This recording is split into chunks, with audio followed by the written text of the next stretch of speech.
الراحمين رب اغفر وارحم وانت خير الراحمين اللهم انت السلام ومنك السلام تبارك يا ذا الجلال والاكرام اللهم اعني على ذكرك وشكرك وحسن عبادتك الله اکبر کبیرہ والحمد للہ کثیرہ سبحان اللہ بکرۃ واصیلا یا ربنا زدنا علما وعملا یا ربنا زدنا علما وعملا رب اغفر وارحم وانت خیر الراحمین اللہ اکبر کبیرہ والحمد للہ کثیرہ سبحان اللہ بکرۃ واصیلا یا ربنا زدنا علما وعملا۔ اے اللہ پاک اپنے حبیب پاک صلی اللہ علیہ وآلہ وسلم کے طفیل میں جو بہنیں پہلے آتی ہیں اللہ تعالیٰ ان کی جان میں، مال میں، ان کے اعمال میں، ان کے رزق میں ڈھیروں ڈھیروں برکت عطا فرما۔ اللہ تبارک تعالیٰ اس محفل سے جڑنے کی برکتوں سے اللہ تبارک تعالیٰ اپنے خزانوں کا منہ کھول دے ان کے لیے۔ یا اللہ خیر کثیر عطا فرما ان سب کو، فاستبقوا الخیرات، اللہ تعالیٰ اس کا مصداق بنا دیجئے، اس کے مطابق بنا دیجئے کہ وہ اللہ تعالیٰ تیرے دین کے لیے جو ہے آگے بڑھتی ہیں، چلتی ہیں۔ اللہ تبارک تعالیٰ تو رحیم ہے، تو کریم ہے، تو عظیم ہے، ہم سب پہ رحم فرما دے، ہم سب پہ کرم فرما دے، آمین یا رب العالمین۔ تو شروع کرتے ہیں، جیسے کہ فضائل اعمال کی تعلیم ہوتی ہے الحمدللہ، اسی سے دوبارہ آگے بڑھتے ہیں الحمدللہ۔ اللہ اکبر کبیرہ، یہ تمام کے تمام فضائل اعمال کے واقعات الحمدللہ بالکل اتھینٹک ہیں۔ اللہ تبارک تعالیٰ ان پر عمل کی توفیق عطا فرما دے، اللہ پاک ہمارے سے اس کو قبول فرما لے۔ یا اللہ یہ جو چھوٹی موٹی گئی گزری تعلیم ہو رہی ہے، اس کو ہمارے لیے راہ نجات اور صدقہ جاریہ اور مغفرت کا باعث بنا دیجیے۔ اللہ تعالیٰ اس سے آپ خوش ہو جائیں، ہم سے خوش ہو جائیں۔ بسم اللہ الرحمن الرحیم۔ قال عن ابی ہریرہ قال قال رسول اللہ صلی اللہ علیہ وسلم تعلموا القرآن فاقرؤوہ فإن مثل القرآن لمن تعلم فقرأ وقام به كمثل جراب محشو مسكا تفوح ريحه كل مكان ومثل من تعلمه فرقد وهو في جوفه كمثل جراب اوقيا على مسك۔ ابن ماجہ کی، نسائی کی، ترمذی کی حدیث، یعنی 3 جگہ اس کا حوالہ ملتا ہے۔ ابو ہریرہ نے آپ جناب صلی اللہ علیہ وسلم کا ارشاد نقل کیا ہے، قرآن شریف کو سیکھو پھر اس کو پڑھو، اس لیے کہ جو شخص قرآن شریف سیکھتا ہے اور پڑھتا ہے اور تہجد میں اس کو پڑھتا رہتا ہے، اس کی مثال اس تھیلی کی سی ہے جو مشک سے بھری ہوئی ہو، اس کی خوشبو تمام مکان میں پھیلتی ہے، اور جس شخص نے سیکھا اور پھر سے گیا، اس کی مثال اس مشک کی تھیلی کی ہے جس کا منہ بند کر کے رکھ دیا گیا۔ یعنی جس شخص نے قرآن کو پڑھا، اس کی خبر گیری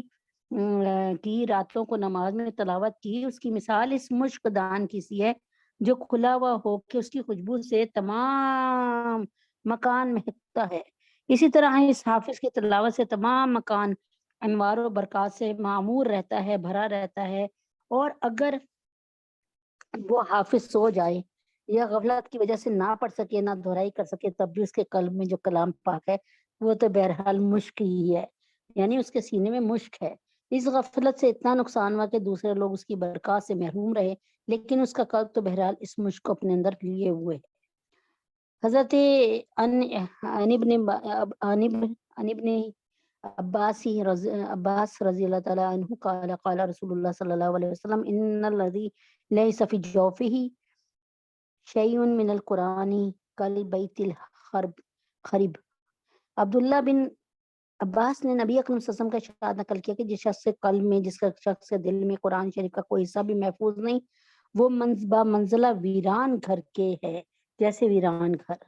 ویران گھر کے ساتھ تشبیہ دینے میں خاص لطیفہ بھی ہے، اور وہ یہ ہے کہ یعنی لطیف بات سمجھ لیں، وہ یہ کہ خانہ خالی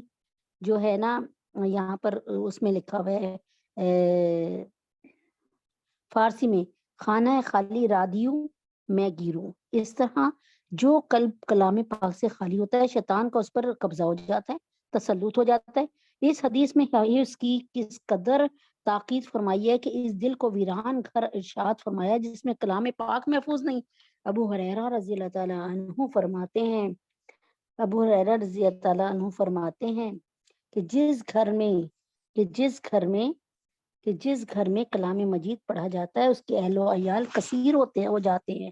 اور اس میں خیر و برکت بڑھ جاتی ہے. ملائکہ اس میں نازل ہوتے ہیں اور شیاطین اس گھر سے نکل جاتے ہیں. اور جس گھر میں تلاوت نہیں ہوتی اس میں تنگی اور بے برکتی ہوتی ہے. ملائکہ اس گھر سے چلے جاتے ہیں، شیاطین اس میں گھس جاتے ہیں. ابن مسعود سے نقل ہے، منقول ہے، اور بعض لوگ حضور پاک صلی اللہ علیہ وسلم سے بھی نقل کرتے ہیں کہ خالی گھر وہی ہے جس میں تلاوت قرآن شریف نہ ہوتی ہو. اب یہ تمام باتوں کا بتا دینا مجھے تو یقین ہے کہ آپ کو اس بات سے سمجھ آ گئی ہوگی، اور اس کو تھوڑا سا پھر ایک دفعہ دہراتی ہوں کہ عبداللہ بن عباس نے نبی اکرم صلی اللہ علیہ وسلم کا ارشاد نقل کیا کہ جس شخص کے قلب میں دل میں قرآن شریف کا کوئی حصہ بھی محفوظ نہیں وہ بمنزلہ ویران گھر کے، جیسے ویران گھر ہوتا ہے ایسے ہی ویران گھر کے ساتھ تشبیہ دینے میں خاص یہ اہم بات یہ ہے اور نازک بات یہ ہے کہ وہ یہ کہ خانہ خالی رادیو میں گرو. اس طرح جو قلب کلام پاک سے خالی ہوتا ہے شیاطین کا اس پر تسلط اور قبضہ ہوتا ہے. اس حدیث میں ہی اور جب شیطان کا قبضہ ہو گیا تو شیطان نے تو صرف غلط کام کروانے نہیں کیا تو کروانی ہی نہیں ہے. اس حدیث میں ہی اس کی کس قدر تاکید فرمائی کی. اس دل کو ویران گھر ارشاد ہوا جس میں کلام پاک محفوظ نہیں. ابو ہریرہ فرماتے ہیں کہ جس گھر میں کلام مجید پڑھا جاتا ہے اس کے اہل و عیال کثیر ہو جاتے ہیں، اس میں خیر و برکت بڑھ جاتی ہے، ملائکہ اس میں نازل ہوتے ہیں، شیاطین اس گھر سے نکل جاتی ہیں. اور جس گھر میں تلاوت نہیں ہوتی اس میں تنگی اور بے برکتی ہوتی ہے، ملائکہ اس گھر سے چلے جاتے ہیں، شیاطین اس میں گھس جاتے ہیں. ابن مسعود رضی اللہ تعالیٰ عنہ سے منقول ہے اور بعض لوگ آپ جناب صلی اللہ علیہ وسلم سے بھی نقل کرتے ہیں کہ خالی گھر وہی ہے جس میں کوئی تلاوت قرآن شریف نہ ہوتی ہو. اچھا، اب یہاں پر ایک بات ذہن میں آتی ہے، اس کو سن لیجئے کہ قرآن مجید دنیا کی وہ واحد کتاب ہے، قرآن مجید دنیا کی وہ واحد کتاب ہے جس کی حفاظت کا ذمہ اللہ تبارک تعالیٰ نے لیا، اور جو قیامت تک، جو آج نہیں کل نہیں قیامت تک جاری اور ساری رہے گی. یعنی قیامت تک کے لیے اللہ نے اس کی حفاظت کا ذمہ لے لیا، اور قیامت تک یہ کتاب اللہ پاک کے حکم سے محفوظ ہے. اللہ تبارک تعالیٰ کہتے ہیں نا کہ اس میں فرمان ہے کہ جب کیا کہتے ہیں قرب قیامت ہوگا نا، کلام پاک جو ہے نا قرآن مجید وہ بھی اللہ تبارک تعالیٰ کے حکم سے ان کے الفاظ جو ہیں اوپر سے لکھاوٹ لے لی جائے گی اور خالی قرآن رہ جائے گا، یعنی لکھاوٹ اٹھ جائے گی قرآن مجید سے. تو کہنے کا یہ مقصد ہے کہ بتانے کا یہ کہ آپ اور میں تصور ہی نہیں کر سکتے کہ یہ کتاب کس قدر خیر و برکت کی کتاب ہے. اللہ تبارک تعالیٰ نے ہمیں بنایا. جب ایک فیکٹری میں کوئی چیز بنتی ہے، کوئی مشینری بنتی ہے تو اس کے ساتھ ایک کتابچہ بنتا ہے. اللہ کی فیکٹری میں جب مسلمان بنا، انسان بنا، تو اللہ نے انسان کے لیے ایک کتاب کہ بھائی اس کے مطابق اپنی زندگیوں کو لے آؤ تو اللہ تعالیٰ تمہاری حفاظت کرے گا اور تم بچے رہو گے. اگر تم نے اس کے مطابق اپنے جسم کو نہ چلایا، اپنی نگاہ کو نہیں رکھا، اپنے دل کو نہ رکھا، اپنے دماغ کو اس قرآن کے مطابق نہ رکھا، تو پھر کیا ہوگا؟ وہی والی بات ہے نا کہ موبائل میں اگر آپ نے بجلی کی جگہ آپ نے کوئی اس کی گیس سے چارج کرنے لگے، یا گیس سے نہیں تو آپ اپنے موبائل کو اسے سولر انرجی سے جو ہے آپ نے دھوپ میں رکھ دیا، یا کسی گیس سے لگا دیا، یا کوئی ایسا کام کر لیا، یعنی کسی اور سے آپ نے پانی اس میں یا تیل ڈالنا شروع کر دیا اس کو بھرنے کے لیے، تو نہیں، کیونکہ اس کے موبائل بنانے والے نے آپ کو بتا دیا ہے کہ اس کو صرف اور صرف بجلی کی چارجنگ چاہیے. ٹھیک ہے نا؟ آپ اس کو کوئی بھی چارجنگ الگ سے دو گے نا، چاہے وہ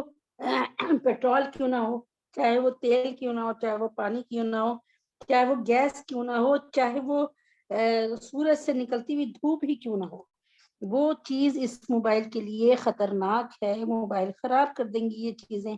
تو موبائل بنانے والے نے کیا کہا کہ اس موبائل کو کیسے یوز کرنا ہے، اس کو کس طرح چارجنگ پہ لگانا ہے، اس نے سب کچھ لکھ کے بھیج دیا۔ ایک کوئی بھی مشین بنانے والا مشین بنواتا ہے تو اس کی تمام چیزوں کے کہ اس کو یوز کیسے کرنا ہے، اس کا استعمال کیسے کرنا ہے۔ تو آپ یہ بھی تو سوچیں کہ اللہ تبارک تعالیٰ نے جب ہماری مشینری بنائی تو اللہ تبارک تعالیٰ نے اس کے ساتھ بھی ایک کتابچہ بھیجا، اور وہ ہے قرآن مجید۔ قرآن مجید کے مطابق آپ کی مشینری چلتی رہے گی تو خوب خوب چلے گی اور خوب پائیدار ہوگی اور برکت والی ہوگی۔ آپ کا دل، آپ کا دماغ، آپ کے گردے، آپ کے مثانے، آپ کے پھیپڑے، آپ کی آنکھیں، آپ کی ناک، ہر چیز جب اللہ سے جڑی ہوگی تو خوب خوب کام کرے گی، اور اگر اللہ سے نہیں جڑے گی تو پھر آپ خود ہی سمجھ سکتے ہیں کہ پھر کیا ہوگا۔ جب ایک آپ نے، میں نے بتایا نا، موبائل والے نے، بنانے والے نے کہا کہ بھئی اس کو پانی نہ ڈالنا، اس میں تیل نہ ڈالنا، اس کو گیس پہ نہ رکھنا، اس کو گرم جگہ پہ، یہ اڑ جائے گا، خراب ہو جائے گا، ٹھیک ہے بھائی، اس کو جو ہے ہمیشہ جو ہے بجلی کی چارجنگ دو، تو اور وہ بھی وولٹ کا بھی بتا دیا اس پہ کتنے وولٹ دو، اس کو بجلی بھی اتنی دو، ایک دم سے تیزی سے نہ دو۔ تو کہنے کا یہ مطلب ہے کہ اسی لیے جو امریکہ وغیرہ سے موبائل آتے ہیں اس کو اس کرنٹ پہ کروایا جاتا ہے، ڈی سی کرنٹ پہ، یعنی اس کو وہ جو کرنٹ پہ آتے ہیں دوسرے کرنٹ پہ لایا جاتا ہے ان کو کہ بھئی ایک دم سے اڑی نہ جائے موبائل۔ تو کہنے کا کیا مقصد ہے کہ اللہ رب العزت نے جب انسان کو بنایا تو اس کی مشینری کے لیے، بہترین انداز سے چلنے کے لیے اللہ تبارک تعالیٰ نے ساتھ ہی کیا کیے کہ اللہ تبارک تعالیٰ نے اس کی ایک کتاب بھی بھیج دی۔ اس کتاب کے مطابق اگر ہم اپنی زندگیوں کو، اپنے بدنوں کو، اپنے جسموں کو چلائیں گے، اپنے دماغوں کو، اپنے دل کو، تو خوب خوب چلیں گے انشاءاللہ۔ اچھا جی، اعوذ باللہ من الشیطان الرجیم، بسم اللہ الرحمن الرحیم۔ اللہ تبارک تعالیٰ نے فرمایا، یعنی اللہ تبارک تعالیٰ نے جو ہے نبی اکرم صلی اللہ علیہ وسلم کے ذریعے ہمیں ایک بات سمجھوائی، من تمسک بسنتی عند فساد امتی فلہ اجر مئۃ شہید۔ نقش قدم نبی کے ہیں جنت کے راستے، اللہ سے ملاتے ہیں سنت کے راستے۔ اللہ تبارک تعالیٰ کے نبی اکرم صلی اللہ علیہ وسلم کو جبریل امی ہر چیز کا طریقہ سکھانے آتے تھے۔ مسواک کیسے کرنی ہے، مسواک کو کرنے کا حکم، ہر چیز کی ٹریننگ اللہ تعالیٰ نے اپنے نبی اکرم صلی اللہ علیہ وسلم کی خود کی۔ یعنی تجارت کے اصول کس نے سکھائے؟ اللہ پاک نے خود سکھائے، نبی اور نبی پاک صلی اللہ علیہ وسلم نے ہمیں سکھائے۔ کیسے اٹھنا ہے، کیسے بیٹھنا ہے، کیسے باتھ روم میں جانا ہے، کیسے لیٹنا ہے، کیسے سونا ہے، کیسے کھانا ہے، کیسے پینا ہے، کیسے گھر سے باہر جانا ہے، کیسے گھر میں آنا ہے، ایک ایک چیز کا طریقہ میرے نبی اکرم صلی اللہ علیہ وسلم ہمیں بتا کے گئے۔ پھر میں کہتی ہوں نا کہ ایسی ماؤں سے زیادہ محبت کرنے والی ماں کہاں سے ملے گی؟ آپ لوگ نبی اکرم صلی اللہ علیہ وسلم کو اپنے روحانی باپ ہے نا ہمارے، لیکن میں یہ سمجھتی ہوں کہ ان کے دل میں ایسا پیار ہے ہمارے لیے کہ جو ایک ہمارے سگے باپ اور ماں کے دل میں بھی نہیں ہوگا۔ ہمیں ایک ایک قدم پہ بتاتے چلے گئے کہ گھر سے باہر جا رہے ہو تم، خیر سے شر میں جا رہے ہو، رک جاؤ، پہلے دعا پڑھ لو، بسم اللہ توکلت علی اللہ لا حول ولا قوت الا باللہ۔ اب الٹا قدم نکال لو، کیونکہ جب ہم غلط اس میں جا رہے ہوتے نا، ہم جیسے باتھ روم کی جگہ ہے یا غلاظتوں والی جگہ، گناہوں کی جگہ، اب آپ کو پتا نا گھر سے باہر نکل کے کس قدر گناہ ہوتے ہیں، وہ آپ کو بھی پتا ہے۔ میں کیا اس کا ذکر کروں، لوگ شراب پینے جاتے ہیں تو اس کے اڈوں پہ جاتے ہیں، فحاشی کرنے جاتے ہیں تو اس کے اڈوں پہ جاتے ہیں، اور جو ہے کسی کو دھوکہ دیتے ہیں تو گھر سے نکلتے ہیں تو جو راہگیر ہیں ان کو دھوکہ دیتے ہیں۔ تو سمجھ آ رہی ہے نا؟ تو خیر والی جگہ سے، یعنی گھر میں آپ لوگ کتنے محفوظ ہوتے ہیں، دیکھیں نا، آپ آرام سے بیٹھی ہیں، کر رہی ہیں، مطلب یہ بھی ہوتا ہے کہ بعض دفعہ موبائل دیکھتے ہوئے چل بھی رہی ہوتی ہیں، یعنی ایک گھر میں سکون ہوتا ہے الحمدللہ۔ اب باہر نکلتے ہیں تو ہمیں ہر طرح سے دیکھنا پڑتا ہے کہ کہیں کوئی ہمارا پرس نہ چوری کر لے، کہیں کوئی ہمیں ٹکر نہ مار کے چل جائے، کہیں ہم سامنے کسی گٹر میں نہ گر جائے۔ تو یعنی آپ خیر سے شر میں جا رہی ہوتی ہیں، اس لیے دعا پڑھ لی، بسم اللہ توکلت علی اللہ لا حول ولا قوت الا باللہ، کہ بسم اللہ شروع، اللہ کے نام سے توکل، تو میں نے اس پہ بھروسہ کیا، لا حول ولا قوت الا باللہ، یعنی کوئی نقصان، کوئی اچھائی مجھے نہیں پہنچ سکتی اگر اللہ نہ چاہے تو، بس ختم بات۔ تو پھر اللہ کی اس میں آگے، پناہ میں آگے الحمدللہ ہم تو اسی طریقے سے باتھ روم میں جانے کا تو میں بہت دفعہ بتا چکی ہوں کہ باتھ روم کی دعا پڑھ کے جائیں، سر کو ڈھانک کے جائیں، اور جب تک آپ جب گندگی پڑی ہو فلش میں یا کموڈ میں، اس کو بہا دیں، اور جب تک آپ فلش اور کموڈ کے قریب نہ ہو جائیں، اپنی ٹراؤزر کو نیچے نہ کریں، اپنے پاجامے کو نیچے نہ کریں، اپنی شلوار کو نیچے نہ کریں، کیونکہ شیطان جو ہے وہ جو ہے آپ کی کہتے ہیں پخانے والی جگہ سے کھیلتا ہے. یہ حدیث ہے سنت حبیب میں. تو بہرحال کہنے کا مقصد یہ ہے کہ یہ طریقہ کون سمجھا رہا ہے؟ اللہ کے نبی اکرم صلی اللہ علیہ وسلم ہمیں سمجھا رہے ہیں تاکہ ہماری عزت و آبرو بچی رہے، اور الحمدللہ رب العالمین ہم بے حیائی کو پروموٹ کرنے والے نہ بنے، ہم بے حیائی پلانے والے نہ بنے. تو الحمدللہ رب العالمین اس طرح آپ جب فارغ ہو جائیں باتھ روم سے، پھر ہاتھ وغیرہ دھوئیں اپنے، اور جو ہے گندے ہاتھوں سے ٹیپ کو نہ کھولیں، صاف ہاتھوں سے ٹیپ کو کھولیں، اور پھر اس ٹیپ کو بھی دھو لیں، یعنی اپنی جو نلکے کا ٹوٹی ہے، یعنی نلکا جہاں سے کھولتے بند کرتے ہیں، اس کو بھی صاف ستھرا رکھیں. اور اس کے بعد جب باہر آئیں تو آپ پھر دعا پڑھیں، سیدھا قدم باہر رکھیں اور الٹا قدم آپ کا اندر ہی ہو. پہلے سیدھا قدم، پھر الٹا قدم، اور پھر دعا پڑھیں غفرانک الحمدللہ الذی اذھب عنی اللذہ وعافانی. تو بہرحال اس طرح کی تمام دعائیں اللہ تبارک تعالیٰ ہمیں بتاتے ہیں، اور کتنا خوبصورت ترجمہ ہے. باتھ روم جاتے ہوئے پڑھ رہے ہیں اللہم انی اعوذ بک من الخبث والخبائث، اے اللہ میں آپ سے پناہ مانگتا ہوں یا مانگتی ہوں کس بات سے؟ یہ جو باتھ روم میں جن ہے نا، مذکر اور مونس، فیمیل اور میل، اللہ ان سے مجھے بچا لینا. آپ کو میں بتا رہی ہوں، پہلے بھی بتایا تھا، شرمگاہ کی اور سر کی، شرمگاہ کی سین سے سر اور شین سے شرمگاہ، ان کی آدھی سے زیادہ بیماریاں، بلکہ 90% بیماریاں جو ہے نا وہ ہمیں باتھ روم سے ملتی ہیں. اچھا، اب کسی کو پتہ ہی نہیں ہے ان باتوں کا، تو آپ یقین کریں اگر آپ کے بال جھڑ رہے ہیں تو تب بھی آپ اپنا سر ڈھک کے جائیں، اور اپنے بالوں کو کبھی بھی نہ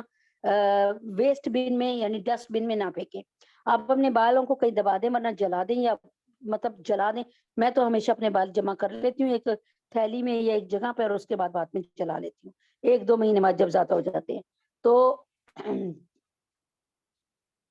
تو یہ ہے کہ یہ ہے کہ ان باتوں کا خیال رکھیں. اب یہ جو ہے نا، میں نے آپ کو بتایا نا، نقش قدم نبی کے ہیں، جنت کے راستے اللہ سے ملاتے ہیں، سنت کے راستے. اب یہ پھر سے دہرا دیتی ہوں کہ جب نیا چاند دیکھیں تو پڑھیں اللہم، یہ تو اکثر آ بھی رہی ہوتی ہے، اللہم اہلہ علینا بالیمن والایمان والسلامتی والاسلام والتوفیقی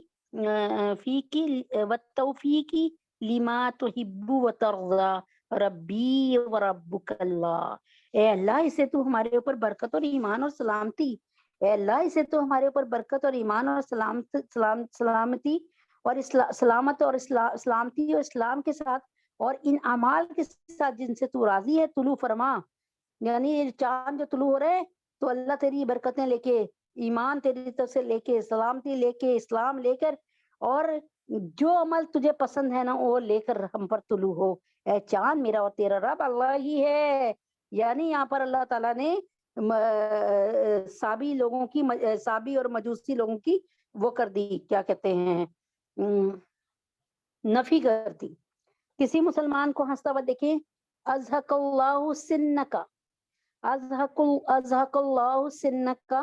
جب کسی مسلمان کو ہنستے ہوئے دیکھیں تو کہیے ازحق اللہ سنکا. اور جب کسی مریض مسلمان کی عادت کے لیے جائے تو کہیے لا بأس طہور، لا بأس طہور انشاءاللہ. اچھا، میں نے طہورا پڑھا ہوا ہے، بہرحال یہاں پہ طہور لکھا ہے، لا باس طہور انشاءاللہ. کوئی پرواہ نہیں، لا باسا کوئی پرواہ نہیں، کوئی سختی نہیں، انشاءاللہ یہ بیماری گناہوں سے پاک کر دے گی. یعنی ایک آدمی، ایک مریض کو جب آپ کہیں گے نا لا باس طہورا انشاءاللہ، یہ طہور انشاءاللہ، تو اس کو کیا ہے، یہ ایک تو سنت ادا کرنے کا آپ کو ثواب ملے گا، اور دوسرا پتہ کیا ہوگا، دوسرا یہ ہوگا کہ آپ اس کو یہ بتا رہی ہیں، اس کو یہ کہہ رہی ہیں کہ انقریب، یعنی یہ جو بیماری یا یہ جو تنگی تیرے پہ آئی ہے نا، لا باسا، یہ کوئی تنگی نہیں ہے. یہ جو اللہ معاف کرے تجھے کھانسی، نزلہ، زکام، یا دل کی تکلیف ہوئی ہے، یہ کوئی تنگی نہیں ہے، ان قریب یہ بیماری تجھے گناہوں سے پاک کر دے گی، یعنی ان قریب یہ بیماری تجھے بالکل گناہوں سے پاک کر دے گی. کیونکہ وہ وہاں یہ بات ختم کرتی ہوں اس طرح، ایک چھوٹی سی بات سے اللہ تعالیٰ نے میرے ذہن میں ڈالی تو وہی بات آپ تک پہنچا دیتی ہوں کہ جب حضرت، بہت مختصر کر کے بتاتی ہوں، قرآن میں اس کی آپ نے ترجمہ قرآن میں، تفسیر قرآن میں ضرور میرے سے سنا ہوگا کہ جب حضرت حضرت ایوب علیہ السلام کو اللہ تعالیٰ نے بڑی سلطانیت دی تھی، بیٹے دیے تھے، خوبصورت بیوی دی تھی، اور بہت نعمتوں سے نوازا تھا. تو اللہ تبارک تعالیٰ سے شیطان نے کہا کہ اتنی نعمتیں جس کو بھی مل جاتی ہیں وہ ویسی شکر گزار بہت ہے. تو شیطان نے اللہ تعالیٰ کو کہا کہ یہ اتنی ساری نعمتیں جس کو ملتی ہیں نا، جب اتنی ساری نعمتیں کسی کو ملتی ہیں تو ظاہر ہے وہ شکر ہی کرے گا. آپ نے بیٹے بھی دیے ہوئے ہیں، آپ نے بیوی بھی خوبصورت دی ہوئی، آپ نے سلطنت بھی دی ہوئی، آپ نے سلطانیت بھی دی ہوئی، اور ان کی خود بھی صحت بہت اچھی تھی، یعنی وہ خود بھی ایسے، یعنی یہ نہیں تھے کہ بہت یہ کہ بوڑھے ہو گئے. تو اللہ تعالیٰ نے سے شیطان نے کہا کہ اتنا سب کچھ جب کسی کو ملتا ہے تو وہ خود بخود وہ ہو جاتا ہے، یعنی شکر گزار بن جاتا ہے. اللہ تعالیٰ نے فرمایا ایسی بات نہیں ہے، بلکہ میرا یہ ایوب ہے نا، یہ بہت صابر ہے، بڑا اچھا ہے، بڑا نیک ہے، بڑا میری فرما برداری کرتا ہے، بڑا اطاعت گزار ہے، بڑا بہت زیادہ فرما بردار ہے. ٹھیک ہے.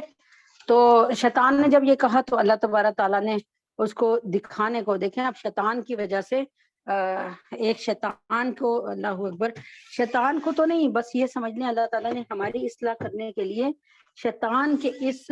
کیا کہتے ہیں عمل کی وجہ سے، شیطان کے اس طرح کہنے کی وجہ سے حضرت ایوب علیہ السلام کو ایسی بیماری دی جس کی وجہ سے حضرت ایوب علیہ السلام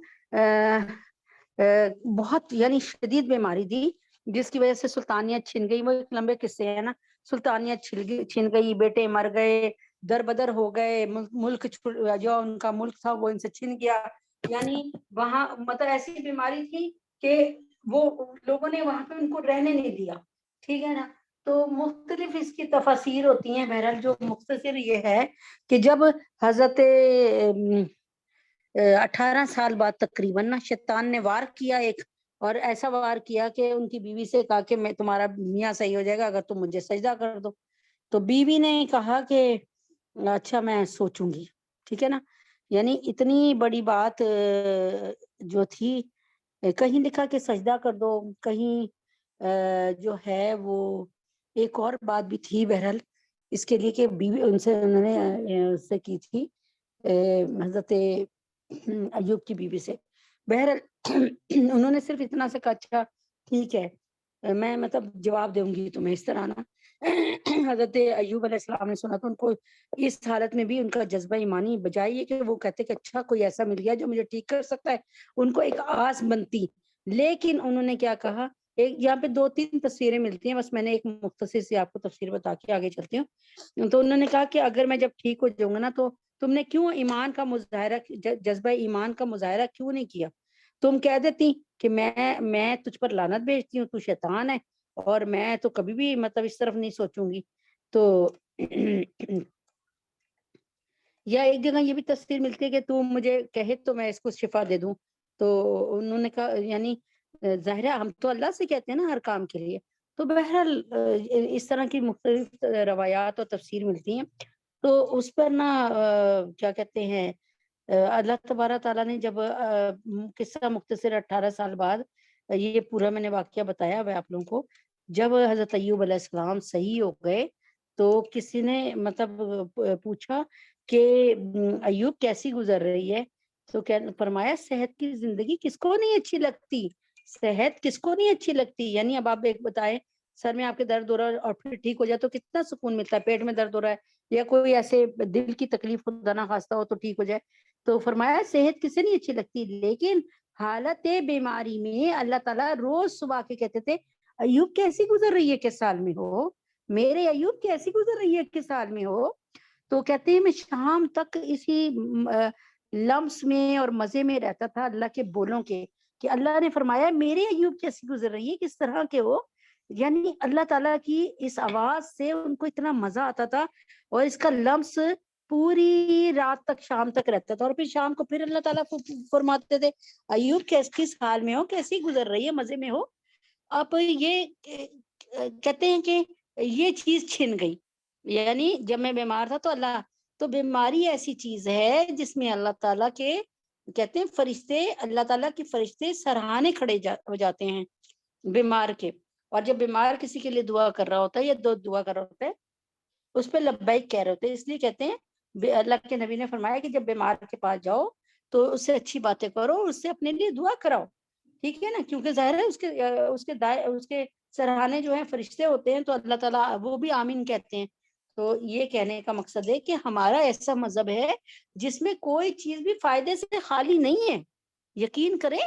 روزے کو دیکھ لے، نماز کو دیکھ لے، اس کے کتنے کتنے فائدے، اگر کبھی موقع ملا تو انشاءاللہ والعزیز ان کے ساروں کے فائدے بتاؤں گی، لیکن میں کہہ رہی ہوں کہ اسلام ایک تو اللہ خوش، نبی اکرم صلی اللہ علیہ وسلم خوش، ہمارے حالات پہنچتے ہیں پیر اور جمعرات کو نبی اکرم صلی اللہ علیہ وسلم کے پاس، تو نبی پاک صلی اللہ علیہ وسلم کو سکون دینے والے بن جائیں گے ہم انشاءاللہ، اور پھر اللہ تعالیٰ کی توجہ ہم تک ہو جائے گی، اور پھر قرآن پر اور سنت نبی پہ عمل کرنے کی برکات سے ہمیں کوئی بیماری نہیں آئے گی، کوئی چھوٹی موٹی آ گئی نزلہ زکام کھانسی، کوئی پیر میں کانٹا لگ گیا، کوئی جل گیا، وہ تو ایسی بیماریاں نہیں، یعنی کوئی موذی مرض نہیں آئے گا، کوئی بہت دیر رہنے والا مرض نہیں ملے گا انشاءاللہ۔ اعوذ باللہ من الشیطان الرجیم، بسم اللہ الرحمن الرحیم۔ اور سورہ احزاب، بہت دن ہو گئے سورہ احزاب کا تھوڑا سا بتا دیتی ہوں۔ سورہ احزاب کیوں نازل ہوئی؟ اللہ تعالیٰ نے جو 114 صورتیں ہیں نا نازل فرمائی ہیں، جن کا نزول ہوا ہے، سب سے پہلے یہ یاد رکھیں کہ قرآن مجید اللہ تعالیٰ کی کتاب ہے، اور اللہ تعالیٰ کی کتاب انجیل اور وہ بھی تھے تورات اور زبور بھی، لیکن ان کی حفاظت کا ذمہ اللہ نے نہیں لیا تھا، قرآن کریم کی حفاظت کا ذمہ اللہ پاک نے خود اپنے دست مبارک سے کیا کام، اپنی قدرت سے قرآن شریف کی حفاظت فرمائی ہے۔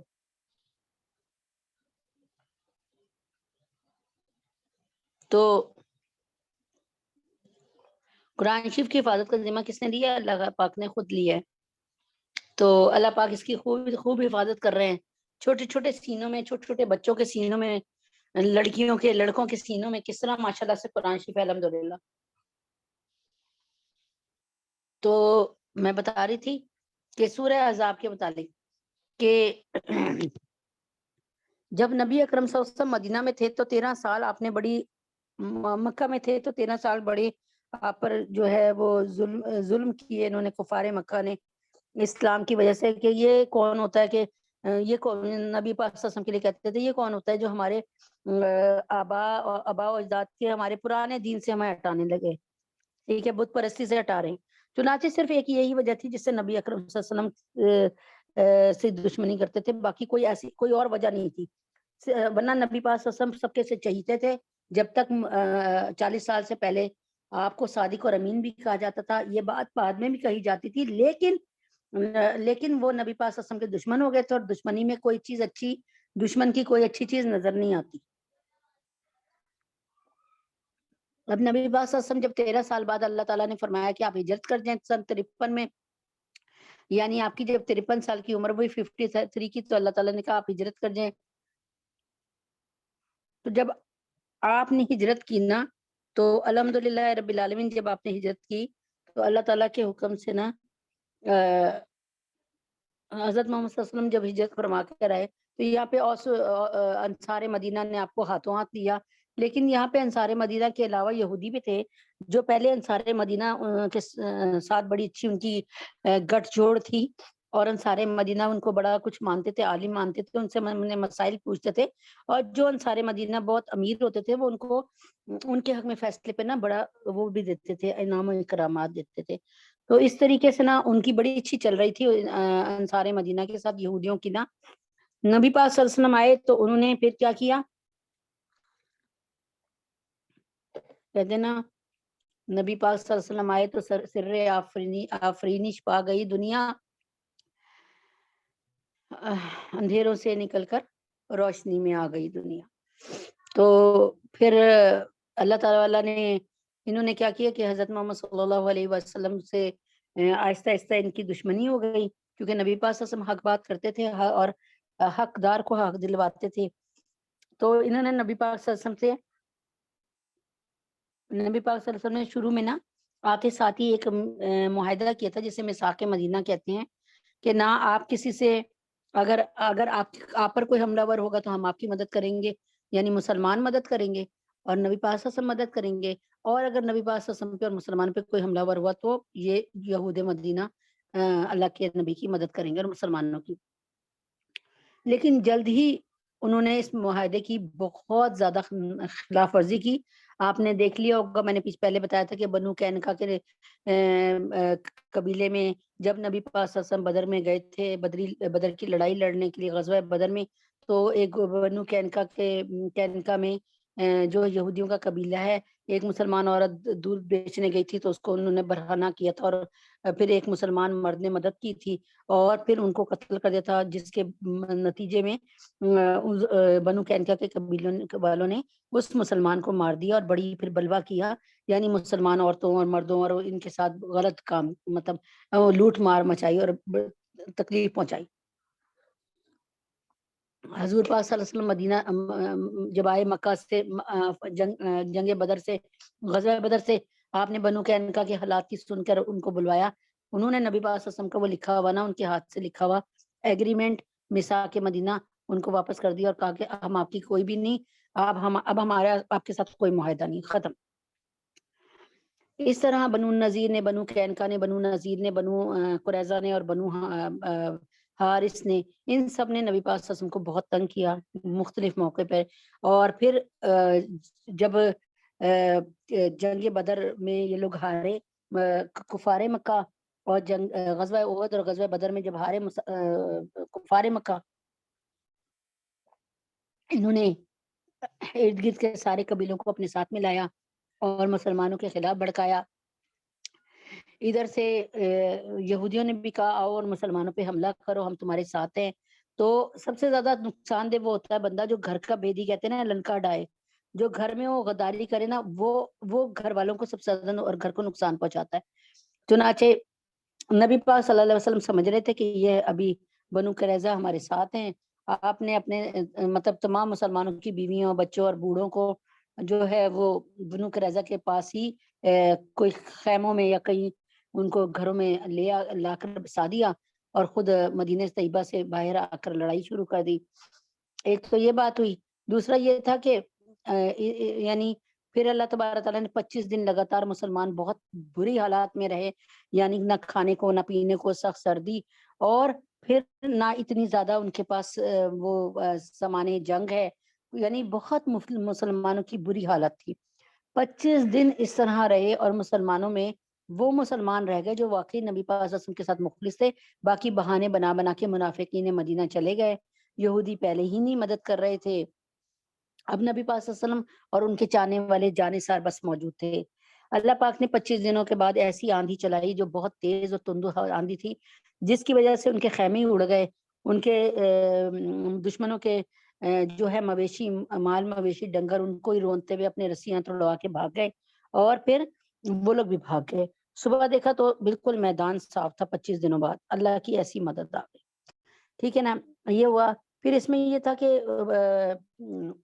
پردے کے احکامات بھی ہوئے، اب یہ پردے کے احکامات چل رہے ہیں، اور یہ پردے کے احکامات کی ایک صفت اور سن لیجئے جو آپ کو شاید پہلے نہ پتا ہو۔ اس جنگ میں، اس غزوہ احزاب میں، غزوے میں جتنا مسلمانوں کو یعنی سختیاں آئی ہیں نا، اس کی مثال اور کہیں بمشکل ملتی ہے۔ بہت سختیاں آئی مسلمانوں پہ، مسلمان زلزلا کے رکھ دیے گئے، ہلا کے رکھ دیے گئے،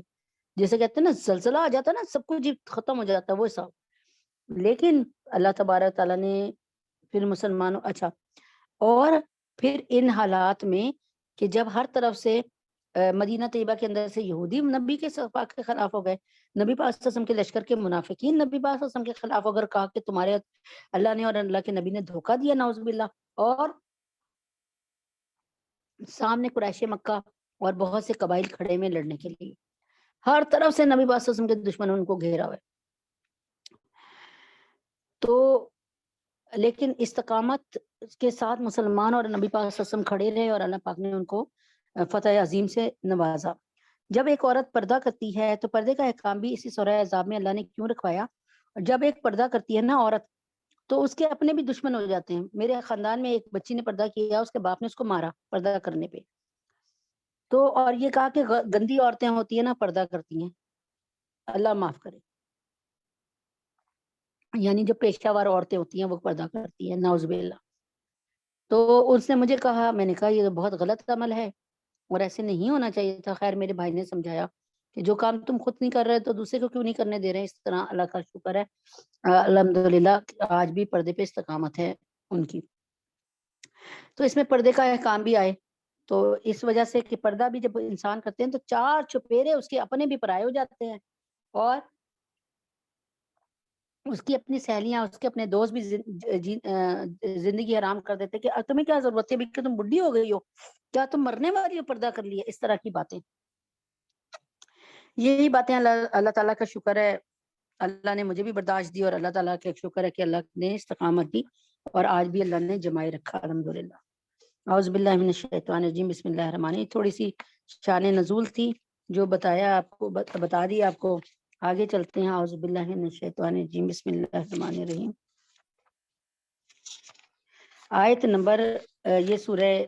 ومن یقنت 22واں پارہ ہے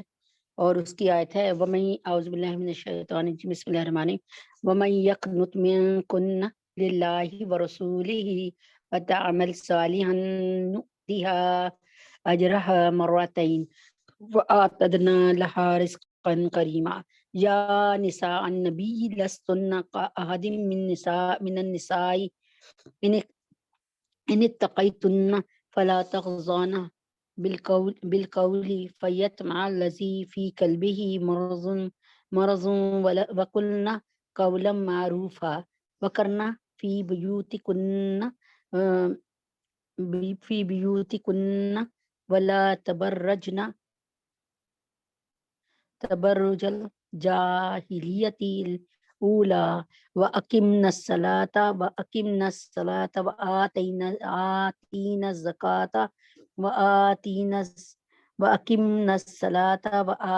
الزکاة وأطعنا الله ورسوله إنما يريد الله ليذهب عنكم الرجس أهل البيت ويطهركم تطہیرا. جہاں پہ اللہ تعالیٰ فرماتے ہیں اور جو کوئی تم میں اللہ کی اور اس کے رسول کی فرما برداری کرے گی، اے نبی کی بیویوں، جو کوئی تم میں اور تم میں اللہ کی اور اس کے رسول کی فرما برداری کرے گی اور نیک کام کرے گی تو ہم اس کو ثواب دورہ دیں گے. یعنی اس کو عام مومن عورتیں سے، جو عام مومن عورتیں ہیں نا، جو اللہ پر اور اللہ کے نبی پر بھروسہ رکھتی ہیں اور ایمان لاتی ہیں اور نیک عمل کرتی ہیں، ان کو جتنا انعام ملے گا نا، اے نبی کی بیویوں تمہیں ان سے دگنا ملے گا. وَآتَنَّا لَهَا رِزْقًا کریما، ہم نے ان کے لیے ایک عمدہ روزی تیار کر رکھی ہے. میں نے بتایا نا رزق کیا ہوتا ہے. اچھی صحت رزق ہے، اچھی قسمت رزق ہے، اچھے بچے رزق ہیں، آپ کی اچھی بینائی رزق ہے، آپ کے گردے مثانے اچھا کام کرتے ہیں رزق ہے، ہواؤں کا چلنا رزق ہے، اور قسمت کا اچھا ہونا رزق ہے. تو آگے اے نبی کی بیویوں تم معمولی عورتوں کی طرح نہیں ہو. اگر تم تقوی اختیار کرو تو تم بولنے میں نزاکت مت کرو. یعنی نامحرم مرد سے جب کہ بس ضرورت بولنا پڑے نا تو نزاکت سے نہ بولو. میں نے کل بتایا تھا نا کیسے آج کل کی عورتیں سج بن کر جاتی ہیں بازاروں میں، سنیے ذرا وہ تو دکھائیے گا، نہیں نا اتنی مہنگا، نہیں نا سنیے تھوڑا سا ریٹ کم کیجیے نا. یقین کرے کہ اللہ اکبر کبیرہ، دل کرتا تھپڑ رکھ کے ماروں. اور بھائی صحیح طرح ہم بھی جاتے ہیں، ہم کہتے ہیں سنیں یہ والی چیز دکھائیے گا، اور نظریں نیچے رکھتے ہیں، وہ سامنے چیز رکھتے ہیں، ہم اس کو چیز کو چیز کرتے ہیں. ہم پوچھتے ہیں بھائی کتنے کی؟ وہ کہتا ہے جی 2000 کی. ہم کہتے ہیں نہیں جی یہ تو بہت مہنگی دے رہے ہیں آپ اس کو 1500 کی دیں. اگر دے سکتے دے دیں، نہیں دے سکتے نہ دیں، ہم جا رہے ہیں کہیں اور. تو یعنی اسٹریٹ فارورڈ بات کریں. کیا ضرورت ہے اس سے؟ وہ کوئی کیا آپ کو دیکھ کر آپ کی اس طرح پیار سے کرنے سے کیا آپ کو ریٹ کم کر دے گا؟ ایسی بے وقوفی ہے یہاں اور کوئی بات نہیں. تو آپ کے لیے ہی مشکل ہے کہ اللہ تعالیٰ کو آپ ناراض کر رہی ہیں، تو پھر اچھا سودا کیسے لے کے آ سکتی ہیں؟ سستا سودا لے کے کیسے آ سکتی ہیں؟ پھر ڈیوریبل یعنی ہمیشہ فائدے والا سودا کیسے مل سکتا ہے؟ کیونکہ بازار کی شر سے تو اللہ ہی بچا سکتے ہیں نا، کہ کوئی آپ کو 2 نمبر چیز دے دے اور پیسے زیادہ لے لے. یعنی مثال کے طور پہ کہے کہ بھائی یہ تو کھاڑی کا سوٹ ہے، یہ تو سنا سفیناز کا سوٹ ہے، یہ سفائر کا سوٹ ہے، لو جی آپ کو پتا ہے جی یہ 10,000 کا مل رہا ہے، میں آپ کو 3,000 کا دے رہا ہوں صرف. ٹھیک ہے، تو پھر کیا ہوا، پتا چلے ریپلیکا ہے اور آپ اس کو 2 نمبر چیز کو لے آئی ہیں. تو اللہ تعالیٰ کے حکم سے جب آپ بالکل پردے میں جائیں، کوشش کریں خوشبو نہ لگا کے جائیں، صاف ستھرے کپڑے پہن کے جائیں، نہا کے چلے جائیں کوئی بات نہیں، لیکن اپنے آپ کو ڈھانک کر اچھی طرح سے جائیں اور آرام سے اسٹریٹ فارورڈ، بھائی یہ چیز دکھا دو، ایسے نہیں جی اتنے پیسے کے، میں تو کہتی ہوں بس ٹھیک ہے آپ رکھ لیں، ہم نے نہیں خریدنے، ختم بات. تو اس میں اس طرح کی یہ کوئی بے ادبی نہیں ہے، اس پر آپ کی کوئی پیچی نہیں ہوگی، بلکہ آپ کو ثواب ملے گا انشاءاللہ. اور قدیم زمانے اچھا ایسے اچھا پھر کیا فرمایا کہ اے نبی کی بیویوں تم معمولی عورتوں کی طرح نہیں ہو، عام عورتوں کی طرح، اگر تم تقوی اختیار کرو تو تم نہ میرے مرد سے بولنے میں جبکہ باضرورت میں بولنا پڑے نزاکت مت کرو. اس سے ایسے شخص کو تباً خیال فاسد پیدا ہونے لگتا ہے، اس کے دل میں ہوتا ہے یار یہ مجھے لفٹ کرا رہی ہے، لائن دے رہی ہے، ٹھیک ہے نا. جس کے قلب میں خرابی ہو، جو پہلے سے اس کے وہ ہے عاشق مزاج، تو اور ہی وہ سمجھے گا کہ پتہ نہیں آپ لائن دے رہی ہیں. اور قاعدہ یعنی عفت کے موافق بات کرو، اور تم اپنے گھروں میں قرار سے رہو، یعنی ٹکی رہو، یہ نہیں کہ ابھی سرخی پاؤڈر لگائی ادھر چلے جاتے ہیں میلے کے. بھائی ہاں میں بھی جاتی ہوں، کوئی ایسی بات نہیں ہے کہ بیان دینے جا رہی ہوتی ہوں الحمدللہ. میں آپ کو صرف اس دور کی بات اس لیے بتاتی ہوں کہ آپ کہیں گی نہیں جی یہ تو نبی پاک صلی اللہ علیہ وسلم کے، مجھے اکثر کہتے ہیں نہیں جی وہ تو نبی پاک صلی اللہ علیہ وسلم کا دور تھا، اس وقت تو ساری عورتیں ایک جیسی تھیں، اس وقت تو یہ والا کمپٹیشن ہی نہیں تھا، یہ وہ سب باتیں کریں گی نہیں ماننے کی نا. اللہ ان کو بھی ہدایت دے اور مجھے بھی ہدایت دے. بہرحال میں آپ کو بتا رہی ہوں اسی طرح الحمدللہ اللہ کا لاکھ لاکھ شکر ہے الحمدللہ رب العالمین کہ کس گاڑی میں جا رہی ہوں کبھی آج تک مجھے نہیں پتا کہ اس کا ڈرائیور کیسا ہے. اللہ تعالیٰ کا لاکھ لاکھ شکر ہے الحمدللہ الحمدللہ رب العالمین. اچھا جی، یعنی جو جیسے ہم اوبر وغیرہ کراتے ہیں اس کی بات کری. اور قدیم زمانہ جاہلیت کے دستور کے موافق مت پھرو، اور تم نمازوں کی پابندی رکھو اور زکوٰۃ دیا کرو اور اس کے رسول کا کہنا مانو اور اللہ کے نبی اکرم صلی اللہ علیہ وسلم کا کہنا مانو. اللہ تعالیٰ کو یہ منظور ہے کہ اے گھر والوں تم سے آلودگی کو دور رکھے اور تم کو ہر طرح ظاہراً اور باطناً پاک صاف رکھے، تطہیرہ پاک صاف رکھے. میرے خیال میں کافی حد تک سمجھ آ گیا ہوگا اس میں میرے خیال میں. اب آپ دیکھیں نا ایک چھوٹی سی بات آگے سے کرتی ہوں کہ اگر یہ تمام کے تمام چیزیں ہماری اپنی گڑی بھی ہوتی نا، کہ آپ کہیں جی باجی نے نا خود ہی کہہ دیا جی پردے کا آرڈر ہے، آپ اس میں دیکھ لینا کہ ایک بات بھی ایسی نہیں رکھی جو مبہم ہو، جس کو سمجھنا مشکل ہو. اس میں کسی ایک بات بھی ایسی نہیں رکھی، بلکہ یہ یہاں تک دیکھیں نا، میں نے آپ کو بتایا نا کہ آپ نے یہ آیت پڑھی ہے نا کہ دیکھیں ایسے کہ یہ ہے نا ولا تبرجنا تبرج جاہلیت الاولی، یعنی جیسے پہلے عورتیں نہیں پھرتی تھیں منہ اٹھائے سر پھاڑے بال کھولے ہوئے، ویسے تم نہ پھرو بھائی، تم پرانے پہلے جاہل عورتوں کی طرح نہ پھرو. اب تم جو ہے تم اب اچھا پردے کا حکم کس کو ہے؟ کبھی غور کیا پردے کا حکم کس کو ہے؟ پردے کا حکم نبی پاک صلی اللہ علیہ وسلم کی بیویوں کو ہے. پردے کا حکم 3 لوگوں کو ہے صرف. اگر آپ ان تینوں میں سے ہیں تو آپ کے لیے پردے کا حکم ہے، اور اگر آپ ان تینوں میں سے نہیں ہیں تو پردے کے حکم سے آپ بالکل فارغ ہیں. نبی کی بیویوں کے لیے پردے کا حکم، نبی کی بیٹیوں نبی اور مومن عورتوں کے لیے پردے کا 3 لوگوں کے لیے. اگر تو آپ مومن ہیں مسلمان ہیں تو پردے کا حکم ہے. پھر کیوں سوچ رہی ہیں کہ بھائی ابھی کر لیں گے ابھی نہیں تو کبھی نہیں؟ میں تو سمجھتی ہوں آج نہیں تو کبھی نہیں. تو کوشش کریں، اور اللہ تعالیٰ کو یہ منظور ہے کہ اے گھر والوں تم سے آلودگی کو دور رکھے اور تم کو ہر طرح ظاہراً باطناً پاک صاف رکھے. یعنی جب ہم گھروں میں رہیں گے، اب آپ بتائیں نا آپ لوگوں نے سنا ہوگا نا جب کووڈ سے کتنے لوگ مر گئے، لاکھوں میں کووڈ سے مرے نا، یہی سننے میں آیا نا. اب جو بھی تھا جس کی مرضی سازش تھی، دجالی فتنہ تھا، کچھ بھی تھا، لیکن کیا کہا جا رہا ہے کہ اسٹے ایٹ ہوم.